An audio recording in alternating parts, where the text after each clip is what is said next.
আল্লাহ রাব্বুল আলামিন কুরআনুল কারীমের সূরা আল ইমরানের ৯৭ নম্বর আয়াতের মধ্যে বলেন, ওয়ালিল্লাহি আলান নাসি হিজ্জুল বাইতি মান ইসতাতা ইলাইহি সাবিলা।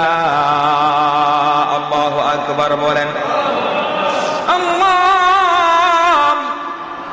সামর্থ্যবান ব্যক্তিদের জন্য, সামর্থ্যবান ব্যক্তিদেরকে আল্লাহ, ধনী ব্যক্তিদেরকে আল্লাহ লক্ষ্য করে বলতেছেন, তোমাদের মধ্যে যাদের সামর্থ্য আছে পরিবারের খরচ বহন করার পরে, ব্যক্তিগত খরচ বহন করার পরে, আল্লাহর বাড়ি যাদের যাওয়ার সামর্থ্য আছে, তোমাদের জন্য আল্লাহ হজ আবশ্যক করে দিয়েছেন, হজ ফরজ করে দিয়েছেন।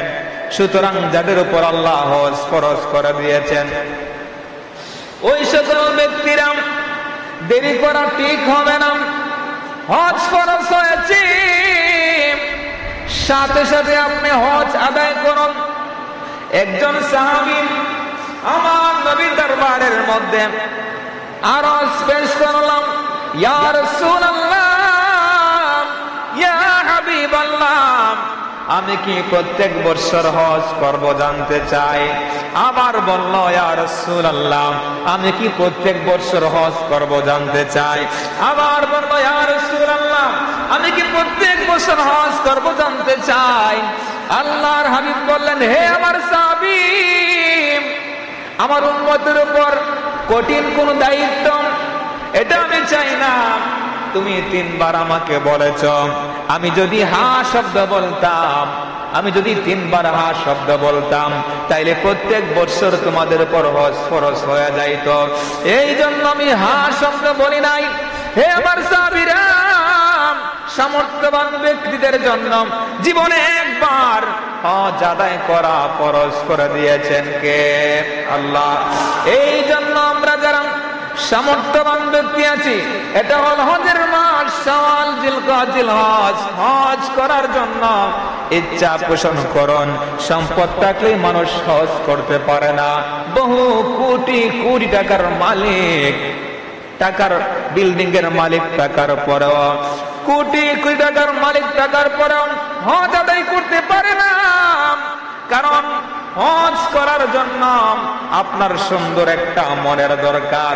আবার বহু মানুষ দেখা যায় যাদের টাকা নাই, পয়সা নাই, বাড়ি নাই, গাড়ি নাই, দেখা যায় মানুষটা আল্লাহর বাড়ির মধ্যে গিয়ে হজ আদায় করেছে, আছে না নাই? আল্লাহর বাড়ি যাওয়ার জন্য যখন ইচ্ছা পোষণ করবে, হজ করার জন্য যখন দোয়া করবে, আল্লাহ আমারে তুমি হজ্জে বাইতুল্লাহ নসিব করে দাও, আল্লাহ তোমার হাবিবের বাড়ির মেহমান হিসেবে তুমি কবুল করে নাও, এইরকম ভাবে যখন দোয়া করবে, দোয়া আল্লাহ ফিরিয়ে দেয় না। আল্লাহ বলেছেন, উদউনি আস্তাজিব লাকুম। আল্লাহ কোন বান্দার ফরিয়াদ ফিরিয়ে দেয় না। ও আল্লাহর বান্দারা, তোমরা আর দেরি করো না। হায়াতের কোনো গ্যারান্টি নাই, জীবনের কোনো গ্যারান্টি নাই। গতকালকে আপনারা দেখেছেন হবিগঞ্জের শায়েস্তানগরের বসত বাড়ি একজন মানুষ, অ্যাডভোকেট সৈয়দ জাদিল আহমদের আব্বা, বাড়ির মধ্যে মেহমান এসেছেন, মেয়ে এসেছেন। মেহমানদের জন্য বাজার করার জন্য শায়েস্তানগর বাজারের মধ্যে গিয়েছেন। শায়েস্তানগর বাজারের মধ্যে গিয়ে আর বাজার করা হলো না। বাজার থেকে তিনি বাড়ির মধ্যে আসলেন, অসুস্থ হয়ে গেলেন, হাসপাতালের মধ্যে নিল। ডাক্তার তাকে মৃত বলে ঘোষণা দিয়ে দিল। রে বাবা, 1 সেকেন্ডের কোনো ভরসা নাই। সকাল থেকে গড় থেকে বের হয়েছেন, বিকাল বেলা গড়ের মধ্যে ফিরবার কোনো আশা নাই। 1 সেকেন্ডের কোনো ভরসা নাই। আজকে আছেন আল্লাহর জমিনের উপরে, আগামীকাল তোমার বাড়ি জমিনের নিচেই হতে পারে কিনারে বাবারা। এই জন্য কত বয়স্ক মানুষকে আমরা মৃত্যুবরণ করতে দেখেছি। এই অনন্তপুর এলাকার বহু মানুষ, বয়স্ক মানুষের জানাজার নামাজ হয়েছে, যুবক মানুষের জানাজার নামাজ হয়েছে। আমার দুধের মায়ের কুলের শিশু বাচ্চা, দুধের বাচ্চারা জানাজার নামাজ হয়েছে, ঠিক কিনা বলেন? এই জন্য তোমরা যারা হজ ফরজ হয়েছে, হজ কর্ম আমি আগামী 26 সাল 28 সাল এইরকম দিন তারিখ করবা না। নামাজ ওয়াক্ত হয়েছে, নামাজ পড়ে ফেলবো, দিন তারিখ ঠিক করবো না। আগামী আমি সপ্তাহ থেকে নামাজের মধ্যে ধরব। বয়স মাত্র আমার 10 বছর, 20 বছর হইলে আমি নামাজের মধ্যে ধরব। বয়স মাত্র 30 বছর, 40 হলে নামাজের মধ্যে আমি মনোনিবেশ করব। আমার এই কাজটা কমপ্লিট করার পর আমি হজ করব, এইরকম ধারণা কোনোদিন করবেন না রে বাবা। আজকে তুমি যাদের জন্য, ছেলের জন্য, মেয়ের জন্য, পরিবারের জন্য, দুনিয়ার জন্য তুমি বিলম্ব করলাম, হজটা ঠিক মতন আদায় করলা না, নামাজটা ঠিক মতন আদায় করলা না, যাদের জন্য দোকানটারে বন্ধ করলাম না, তাদের কেউ তোমার সাথী হয়ে কবরের ভিতরে যাবে না। একা এসেছি, একাই কবরের মধ্যে যাব। আমার সন্তান আমাকে মাটির ভেতর দাফন করিয়া পায়ে হুরিয়া মাটি দিয়া বাড়ি ঘরের মধ্যে চলে যাবে। 2 দিন 3 দিন কাদার পরে আর আপনাকে স্মরণ রাখবে না। যে জগতের মধ্যে শুরু আছে শেষ নাই, যে জগতের মধ্যে একাকি তোমার থাকতে ওই বড়ে বাবা, ওই জগতের আমলকে তোমরা অবহেলা করিও না। নামাজ, রোজা, হজ, যাকাতকে অবহেলা করিও না। ওইগুলি হবে তোমার নিদানের কান্ডারে, ওইগুলি হবে তোমার কবর, হাসর, মিজান, ফুলসিরাতের সাথী, যেখানের মধ্যে তোমার ভাই যাবে না, বাবা যাবে না, বন্ধু যাবে না, সম্পদ যাবে না, বিল্ডিং যাবে না, ইমারত যাবে না। জবান খুলে বলেন সুবহানাল্লাহ। বাস বাগানে বা গুরুস্থানে হয়তো দিবে মোরে খবর, তোমরা আমায় যাবে বলে রাখবে না জানি কোনো খবর। পড়বে কি মনে আমার কথা, ফেলবে কি অস্ত্র কোনো দিন, হারিয়ে যাব একদিন আমি, রব নাই ভুবন চিরদিন, হারিয়ে যাব একদিন আমি, রব নাই ভুবন। ক্ষমা করে দিও তোমরা আমায়, ক্ষমা করে দিও তোমরা আমায়, ভুল করে থাকি যদি কোনো দিন, হারিয়ে যাব একদিন আমি, রব নাই ভুবন চিরদিন। ছোট্ট মাটির ঘরে আমার দেহ নিতর হয়ে পড়ে রবে, আদার কবরে আলোর প্রদীপ কেহ নাহি কবু জ্বালবে।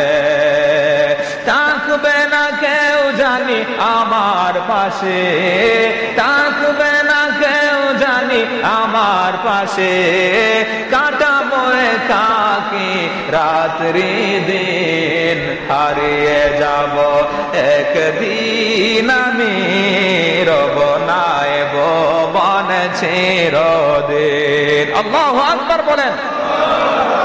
1 সেকেন্ডের কোনো ভরসা নাই। দিন তারিখ করবেন না। আমি 26 সালে হজ করব, 28 সালে হজ করব।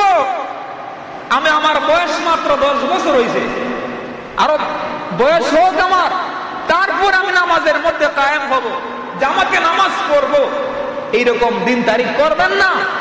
আমরা দেখেছি বহু মানুষ দিন তারিখ করতে করতে কবরে চলে গেছে, নামাজও হইছে না, হজও হইছে না, যাকাতও হইছে না। কি জবাব দিবে আল্লাহর দরবারে? কেমনে চেহারা দেখাবে আল্লাহর দরবারে? আল্লাহ যে তোমার দিয়েছে, চেহারা দিয়েছে, সম্পদ দিয়েছে, সন্তান দিয়েছে, সবগুলির হিসাব তন্ন তন্ন করে দিতে হবে।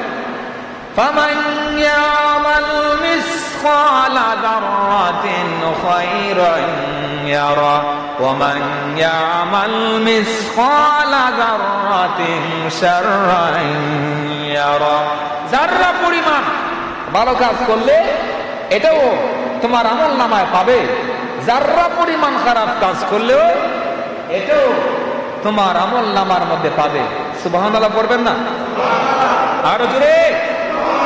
সুতরাং অনেক মানুষকে আল্লাহ সম্পদ দিয়েছে, সম্পদ একটা নিয়ামত, যাদের উপর হজ ফরজ হয়েছে আপনি আর দেরি করবেন না, বিলম্ব করবেন না, আপনি চলে যান, আল্লাহর বাড়িতে যান, রাসূলের বাড়ির মেহমান হন। আল্লাহ এবং রাসূলের বাড়ির মেহমান যারা হবে তারা অন্য একটা সাধারণ মানুষের মতো নয়। হাসরের ময়দানে খানায়ে কাবা, হাজার আসওয়াদ পাথর ওই মানুষটার জন্য আল্লাহ দরবারে সুপারিশ করবে। দয়াল নবীজির সুপারিশ ওয়াজিব হয়ে যাবে। সুবহানাল্লাহ। আর জোরে বলেন। মনে রাখবেন, ইসলামের একটা গুরুত্বপূর্ণ রুকনের নাম হচ্ছে হজ। এই হজ আদায় করবেন, মনে রাখবেন কাবা শরীফ সারা পৃথিবীর প্রায় 200 কোটি মুসলমানের কিবলার নাম হলো কি? কাবা। বলেন না, যদি এই পৃথিবীটাকে একটা বৃত্ত ধরা হয়, বৃত্তের কেন্দ্রস্থলটাই হচ্ছে কি? কাবা। পৃথিবীর মধ্যখানে উপরে আছে বাইতুল মামুর, বাইতুল মামুরের একবারে ছায়া বরাবর নিচ বরাবর কাবা শরীফ। সুবহানাল্লাহ পড়েন। এই যে উপরে বাইতুল মামুর আছে, আপনারা আমি বলেছি সেখানে কিন্তু আযান হয়। এই যে আজকে শুক্রবার না, সেখানে আযান হচ্ছে। জিবরাইল আলাইহিস সালাম, মিকাইল আলাইহিস সালাম, ইসরাফিল আলাইহিস সালাম সেখানে ইমামত হচ্ছে, খেতাবত হচ্ছে। সেখানে কিন্তু যিনি ইমামতি করছেন দুনিয়ার সমস্ত ইমামদের জন্য দোয়া করছেন, আর যিনি খেতাবত করছেন তিনি সমস্ত খতিবের জন্য দোয়া করছেন। যিনি মুয়াজ্জিন আযান দিচ্ছেন দুনিয়ার সব মুয়াজ্জিনের জন্য দোয়া করছেন। আর যারা নামাজ পড়ছেন ফেরেশতারা, তারা দুনিয়ার সব মুসল্লিদের জন্য দোয়া করছেন। বলুন আচ্ছা, এই বাইতুল মামুরের মধ্যে যখন আযান হয়, নামাজ হয়, দোয়া হয় আপনার জন্য আমার জন্য, বলুন আমাদের আমল নামার মধ্যে গুনাহ থাকার কোনো কথা? আল্লাহু আকবার বলেন, আল্লাহু আকবার বলেন। সম্মানিত হাজিরিন কেরাম, এবার শুনেন, এই কাবা শরীফ এটা এমন একটা কাবা, এটা দেখলেও সওয়াব হয়, এটা চুম্বন করলেও সওয়াব হয়, হাত দিয়ে স্পর্শ করলেও সওয়াব হয়। একটু জোরে বলতে হবে। এই কাবা ফালিয়াতাওয়াফু বিল বাইতিল আতীক, যারা কি করে? তাওয়াফ করে। আহারে, এই তাওয়াফ করার সাথে সাথে আল্লাহ বান্দার মর্যাদা বাড়ায়া দেয়, বান্দার সম্মান বাড়িয়ে দেয়, বান্দার গুনাহ মাফ করে দেয়। সুবহানাল্লাহ বলে। সম্মানিত হাজিরিন কেরাম, এটা এমন একটা কাবা, আল্লাহর যে সকল বান্দারা ঘর থেকে বেরিয়ে যায় সে আল্লাহর মেহমান হয়ে যায়, রাসূলের মেহমান হয়ে যায়। কাবার যখন হেরেমের ভিতর প্রবেশ করে, ওমান দাখালাহু কানা আমিনা, সে আল্লাহর জিম্মাদারিতে চলে যায়। আর জোরে বলেন, আর জোরে বলেন। আল্লাহ রাব্বুল আলামিন বলেন, ওমান দাখালাহু কানা আমিনা, এর ভেতরে যারা প্রবেশ করবে তারা আল্লাহর জিম্মাদারিতে চলে যায়, তাদের কোনো সমস্যা হওয়ার কথা না, তাদের রিজিকের ফয়সালা বয়ের সময় নিরাপত্তা দেওয়ার মালিক আল্লাহর, ক্ষুধার সময় খাবারের ব্যবস্থা করে দেন কে? আল্লাহ। সুবহানাল্লাহ পড়েন। সেখানের ভিতরে প্রবেশ করলে নিরাপত্তার ব্যবস্থা করে দিবেন কে? জুড়ে বলেন কে? আপনি যার বাড়ি গিয়েছেন, আমি যার বাড়ি যাই, সে যদি আমার নিরাপত্তা না দেয় এটা আমার সম্মান রইল না। আল্লাহর বাড়ি, দুনিয়ার সাধারণ বাদশার বাড়ি গেলে যদি সে আপনাকে নিরাপত্তা না দিলে আপনার কোনো ইমেজ থাকে না। যিনি সমস্ত রাজা বাদশার রব আল্লাহ, তার বাড়ি মেহমান হয়েছে, তার বাড়ি মেহমান হয়েছে। সাধারণ মানুষ, সাধারণ বাদশা যদি আপনাকে নিরাপত্তার ব্যবস্থা করায়, মেহমানদারি করায়, খাবারের আয়োজন করে হার কিসিমের খাবার খাওয়ায়, তাহলে যিনি সমস্ত আলমের রব, রব্বুল আলামিন, যিনি আমাদেরকে সৃষ্টি করেছেন, রিজিক দিচ্ছেন, আমাদেরকে অক্সিজেন দিচ্ছেন, সেই রবের বাড়ির মেহমান হলে ওই রবকে আমাদেরকে মেহমানদারি করবেন না? আল্লাহু আকবার। নিরাপত্তা, এবং এই নিরাপত্তার জন্য দোয়া করেছিলেন হযরত ইব্রাহিম আলাইহিস সালাম। সুবহানাল্লাহ। আল্লাহ রাব্বুল আলামিন বলেন, ওয়া ইয ক্বালা ইব্রাহিম রাব্বি ইজআল হাযা বালাদান আমিনা। আল্লাহু আকবার বলেন।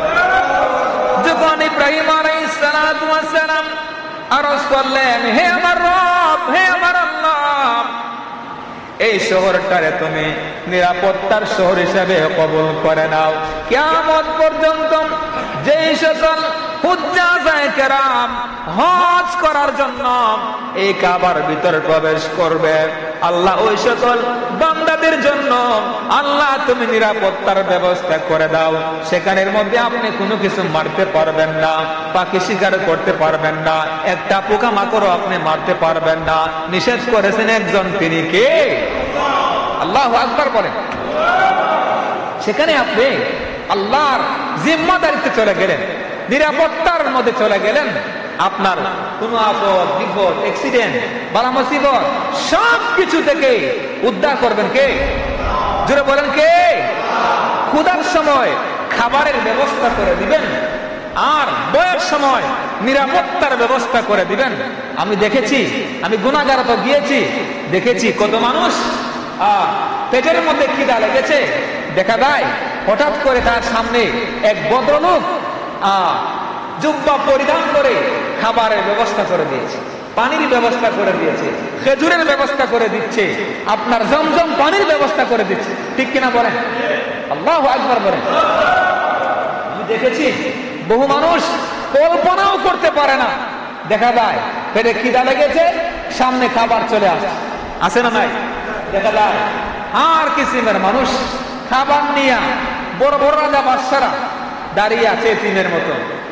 যার যতটুকু দরকার, ইফতারের দরকার, কোনো অভাব নাই।